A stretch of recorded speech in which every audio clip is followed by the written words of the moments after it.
നമസ്കാരം. ടോപ്പ് ന്യൂസിലേക്ക് സ്വാഗതം. വാർത്തകൾ നോക്കാം.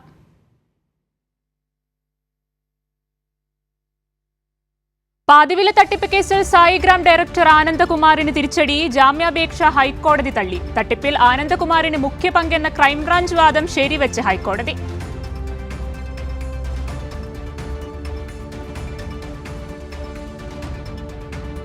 മുനമ്പം വഖഫ് കേസിൽ നിർണായക വഴിത്തിരിവ്. നിലപാട് മാറ്റി സിദ്ദീഖ് സേഠിന്റെ മകളുടെ മക്കൾ. വഖഫ് ട്രൈബ്യൂണലിൽ വാദം തുടരും.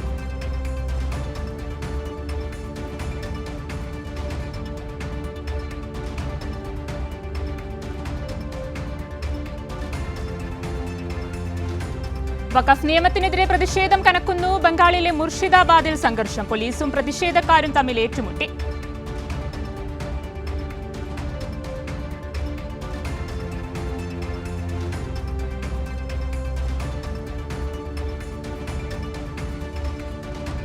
കേരളത്തിലെ കോൺഗ്രസിൽ അഴിച്ചുപണി വേണമെന്ന് നേതാക്കൾ. വിശാല പുനഃസംഘടന അത്യാവശ്യമെന്ന് എം ഹസൻ. മുകളിൽ KPCC വരെയുള്ള പുനഃസംഘടന നടക്കുമെന്ന് തന്നെയാണ് ഞങ്ങളെല്ലാം വിശ്വസിക്കുന്നത്. പാർട്ടി വരാൻ പോകുന്നത് വലിയ 2 തെരഞ്ഞെടുപ്പ് യുദ്ധങ്ങളെ നേരിടണ്ടേ. അപ്പം അതുകൊണ്ട് ലോക്കൽ പ്രാദേശിക തലത്തിലും ജില്ലാ തലത്തിലും സംസ്ഥാന തലത്തിലും പുനഃസംഘടന ആവശ്യമാണെന്നുള്ള കാര്യത്തിൽ എല്ലാവരും ഏകാഭിപ്രായമാണ്. AICC സമ്മേളനം അഹമ്മദാബാദിൽ പുരോഗമിക്കുന്നു. കെ സുധാകരനെ മാറ്റുന്ന കാര്യം ഹൈക്കമാൻഡ് തീരുമാനിക്കട്ടെ എന്ന് KC ജോസഫ്. കേരളത്തിലെ മണ്ഡലം ഞങ്ങൾ പൂർത്തിയായി കഴിഞ്ഞു, ബ്ലോക്ക് പോലെ പൂർത്തിയായി കഴിഞ്ഞു. ഇനിയിപ്പോൾ വേണ്ടത് ചില അഴിച്ചുപണി ആവശ്യമുണ്ട്. കാരണം ഇത് 5-6 കൊല്ലമായി ഭാരവാഹികൾ തുടരുകയാണ്. പലരും വർക്ക് ചെയ്യുന്നവരല്ല. അവരെ ഒഴിവാക്കി ഒരു റീജുവനേഷൻ കോൺഗ്രസിന് ആവശ്യമാണ്. അത് കേരള KPCC അജണ്ടയാണത്. ഹൈക്കമാൻഡുമായി സംസാരിച്ച് ഒരു തീരുമാനമെടുക്കും.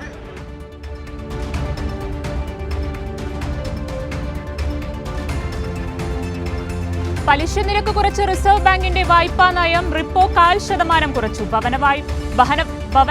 വാഹന വായ്പാ നിരക്കും നിക്ഷേപ പലിശയും കുറയും. ആലപ്പുഴ ഹൈബ്രിഡ് കഞ്ചാവ് കേസിലെ മുഖ്യ കണ്ണി പിടിയിലായത് തസ്ലീമയുടെ ഭർത്താവ് സുൽത്താൻ. പിടികൂടിയത് തമിഴ്നാട് ആന്ധ്ര അതിർത്തിയിൽ വെച്ച്.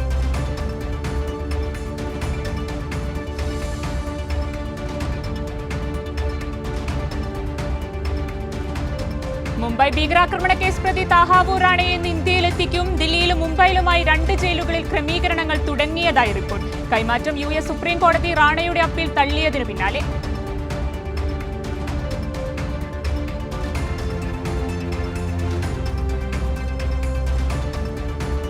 സംസ്ഥാന കേരളോത്സവത്തിന് തുടക്കമായി. കേരളോത്സവം മന്ത്രി P. രാജീവ് ഉദ്ഘാടനം ചെയ്തു.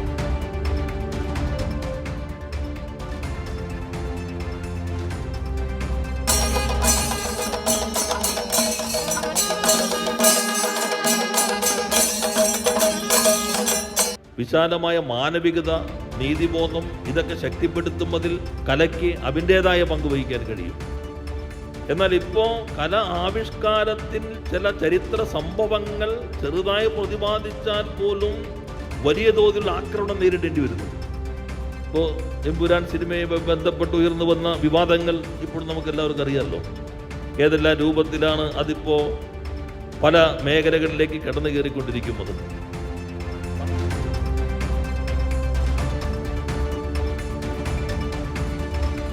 CPIM general secretary MA Baby Adoor ഗോപാലകൃഷ്ണന്റെ വീട്ടിലെത്തി സന്ദർശിച്ചു.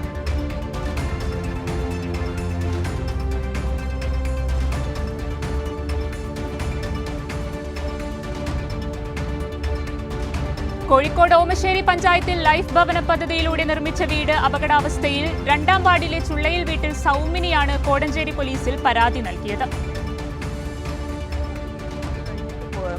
ഈ വർഷകാലത്ത് 2024 വർഷകാലത്ത് തന്നെ ഇത് ചോർച്ച അനുഭവപ്പെടുന്നതായിട്ട് രീതിയും വന്നു തുടങ്ങി. അതിന് പ്രകാരം ഞങ്ങൾ ബാക്കിയുള്ളവരെയൊക്കെ അറിയിച്ച് അവർ ഇതിന്റെ മാനേജ് പണിക്ക് വേണ്ടിയിട്ടുള്ളൊരു പൈസ തരാമെന്ന് പറഞ്ഞു. അതും കിട്ടിയില്ല.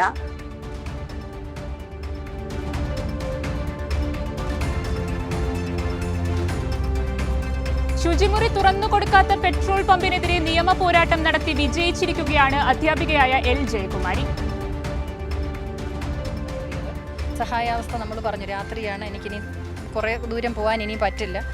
മാക്സിമം ദൂരം ഇവിടെ വരെ യാത്ര ചെയ്ത് വന്നിട്ടാണ് നിങ്ങളോട് ചോദിക്കുന്നത്.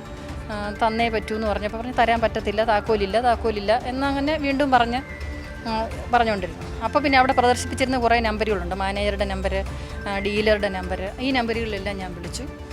അപ്പോഴൊന്നും അവിടെ ഫോൺ എടുക്കുകയോ പ്രതികരിക്കുകയോ തിരിച്ചു വിളിക്കുകയോ ഒന്നും ചെയ്തില്ല. അതിനെ തുടർന്നാണ് നമ്മൾ പോലീസിനെ അറിയിച്ചത്. പോലീസ് വന്ന് നമുക്ക് വേണ്ട സഹായങ്ങളെല്ലാം ചെയ്തു തന്നു. സ്വയമായിട്ടായിരുന്നു, വക്കീലിൻ്റെ സഹായം ഞാൻ സ്വീകരിച്ചിരുന്നില്ല. വളരെ സന്തോഷമുള്ള കാര്യത്തിൽ എൻ്റെ വിജയമല്ല, ഇത് മുഴുവൻ സ്ത്രീകളുടെയും വിജയമാണ്. ഒരുപക്ഷെ ഇന്ന് കേരളത്തിലെ മുഴുവൻ ഓഫീസുകളിലും സ്ത്രീജനങ്ങൾ ഈ വാർത്ത കണ്ടവരെല്ലാം ചർച്ച ചെയ്യുന്ന വിഷയമായിരിക്കാം ഇത്.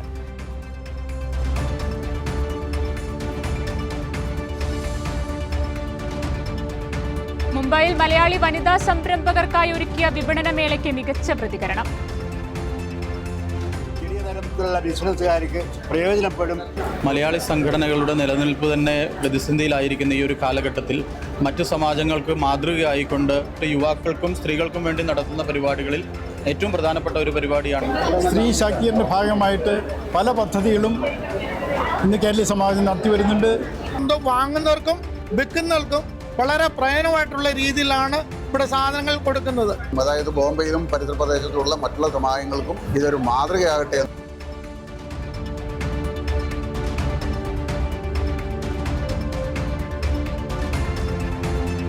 വയനാട് ചുരം കേബിൾ കാർ ഇനി യാഥാർത്ഥ്യത്തിലേക്ക്. മണിക്കൂറിൽ 400 പേർക്ക് യാത്ര ചെയ്യാവുന്ന വിധത്തിലാണ് പദ്ധതി വിഭാവനം ചെയ്യുന്നത്.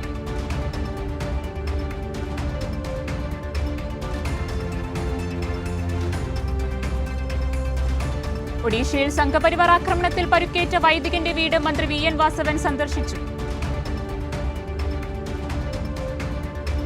ജോഷി ജോർജ് അദ്ദേഹത്തെയും അദ്ദേഹത്തിൻ്റെ സഹവികാരിയെയും ഒരുപറ്റം ആളുകളും അതോടൊപ്പം തന്നെ പോലീസും ചേർന്ന് അതിക്രൂരമായി മർദ്ദിക്കുകയും അവരെ അട്ടിപ്പായിക്കുകയും ചെയ്ത സംഭവങ്ങൾ അവിടുത്തെ ഭരണാധികാരികളും അവരുടെ ഒത്താശയോടുകൂടി നിക്ഷിപ്ത താല്പര്യക്കാരും വർഗീയവാദികളുമെല്ലാം ചേർന്ന് യഥാർത്ഥത്തിൽ ഒരു പള്ളിയെയും അവിടുത്തെ വികാരിയെയും സഹവികാരിയെയും അവിടെ ആരാധിക്കാൻ എത്തിച്ചേർന്ന വിശ്വാസി സമൂഹത്തെയെല്ലാം ആക്രമിച്ചു.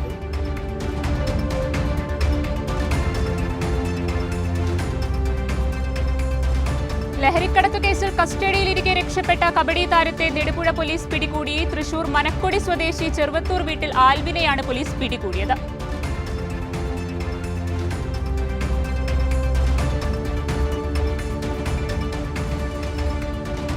ആഗോള രാജ്യങ്ങളിലെ മാതൃമരണ നിരക്കിൽ ഇന്ത്യ 2ാം സ്ഥാനത്തെന്ന് റിപ്പോർട്ട്. ലോകാരോഗ്യ സംഘടന പുറത്തുവിട്ട റിപ്പോർട്ടിൽ ഇന്ത്യയിൽ ഓരോ ദിവസവും 52 മാതൃമരണങ്ങൾ സംഭവിക്കുന്നു.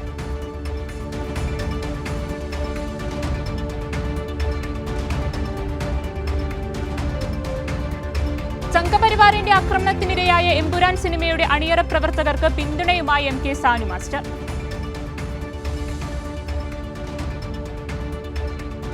ഭാഗങ്ങൾ നീക്കം ചെയ്തു. തീർച്ചയായും തെറ്റാണ്. കാരണം ഈ സ്വാതന്ത്ര്യം എന്ന് പറയുന്നത് വിയോജിക്കാനും ഗവൺമെൻറ്റിനെ വിമർശിക്കാനുമുള്ള സ്വാതന്ത്ര്യമാണ്.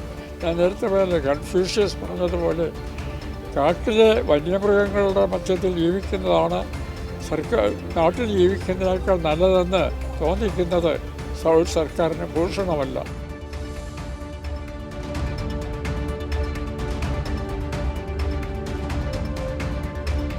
മുറിച്ചുമാറ്റപ്പെട്ട ചരിത്രമാണ് ഗുജറാത്ത് വംശഹത്യയുടേതെന്നും കേന്ദ്ര സർക്കാരിനും നരേന്ദ്രമോദിക്കും ആ ചരിത്രം ആരെയും ഓർമ്മിപ്പിക്കാൻ താല്പര്യമില്ലെന്നും എഴുത്തുകാരൻ NS മാധവൻ. മുമ്പ് ജനിച്ചവരിലേക്ക് ഉള്ളിൽ കത്തിജ്വലിക്കുന്ന ഒരു മുറിവാണെങ്കിലും അതിനുശേഷം ജനിച്ചവർക്ക് ഇത് വെറും കേട്ടറിവ് മാത്രമാണ്. അതെന്താണ് എന്ന് അടയാളപ്പെടുത്തി കാണിച്ചതാണ് എമ്പുരാൻ്റെ വിജയം. അതിനെ എങ്ങനെയാണ് സംഘപരിവാർ എതിർത്തത് എന്നുകൂടി നിങ്ങൾ കാണും.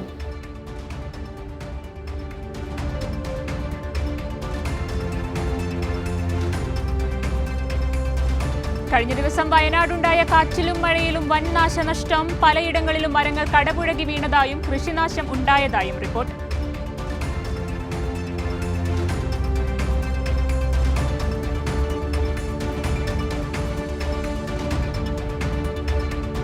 വെഞ്ഞാറമൂട് നിന്നും കാണാതായ 16-കാരൻ അർജുന്റെ മൃതദേഹം കണ്ടെത്തി. വീടിനോട് ചേർന്നുള്ള കിണറ്റിൽ നിന്നാണ് മൃതദേഹം കണ്ടെത്തിയത്.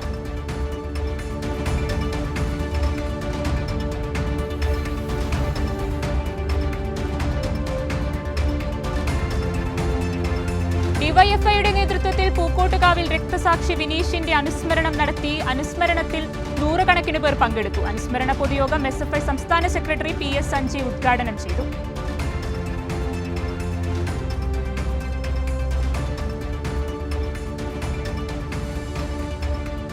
എറണാകുളം ജില്ലാ ജയിലിൽ പോലീസിനെ ആക്രമിച്ച പ്രതികൾക്കെതിരെ കേസ്. മോഷണക്കേസ് പ്രതികളായ അഖിൽ ഗണേഷ്, അജിത് ഗണേഷ് എന്നിവർക്കെതിരെയാണ് കേസ്.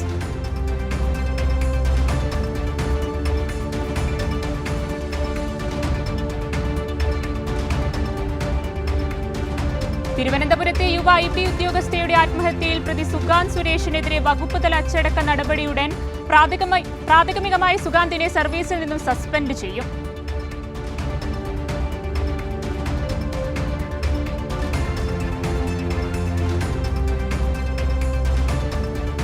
കോഴിക്കോട് ഷിബില വധക്കേസിൽ താമരശ്ശേരി പോലീസ് സ്റ്റേഷനിലെ PRO ആയ ഗ്രേഡ് SI നൌഷാദിന്റെ സസ്പെൻഷൻ പിൻവലിച്ചു.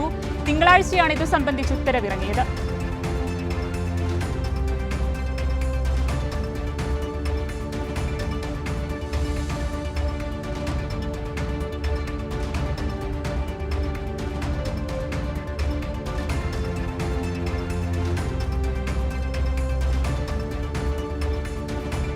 ഉത്തരേന്ത്യയിൽ ചൂട് കനക്കുന്നു. ദില്ലിയിൽ ഇന്നും യെല്ലോ അലർട്ട് തുടരും. ഇന്ത്യയുടെ വിവിധ സംസ്ഥാനങ്ങളിൽ ഉഷ്ണതരംഗം. രാജസ്ഥാനിൽ 46 ഡിഗ്രി സെൽഷ്യസ് രേഖപ്പെടുത്തി.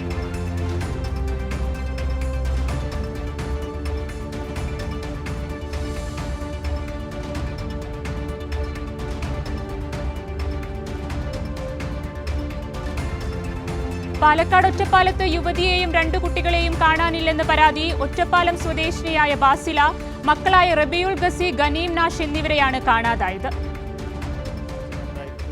അറിയില്ല. പിന്നെ ഒരു 4:15 മെസ്സേജ് വരികയാണ് ഭർത്താവിൻ്റെ ഫോണിലേക്ക്, ഞാൻ അങ്ങോട്ട് വരുന്നില്ല എന്ന് പറഞ്ഞിട്ട്. 2 കുട്ടികളുണ്ട് കൂടെ. 7 വയസ്സായിട്ടുള്ളൊരു ആൺകുട്ടിയുണ്ട്, 2 വയസ്സായിട്ടുള്ള ഒരു ആൺകുട്ടിയുണ്ട്. വോയിസ് മെസ്സേജിൽ ഞങ്ങൾക്കൊരു ഒരു തുമ്പ് കിട്ടിയെന്ന് വെച്ച് കഴിഞ്ഞാൽ ഒരു റെയിൽവേൻ്റെ ഒരു സൗണ്ട് കേട്ടി. അതായത് നമുക്കൊരു അനൗൺസ്മെൻറ്റിൻ്റെ ഒരു സ്റ്റാർട്ടിങ്, അത് വെച്ചിട്ട് നമ്മൾ റെയിൽവേ സ്റ്റേഷൻ പരിസരം അങ്ങനെയൊക്കെ. ഇതോടെ ടോപ്പ് ന്യൂസ് പൂർണ്ണമാകുന്നു. നമസ്കാരം.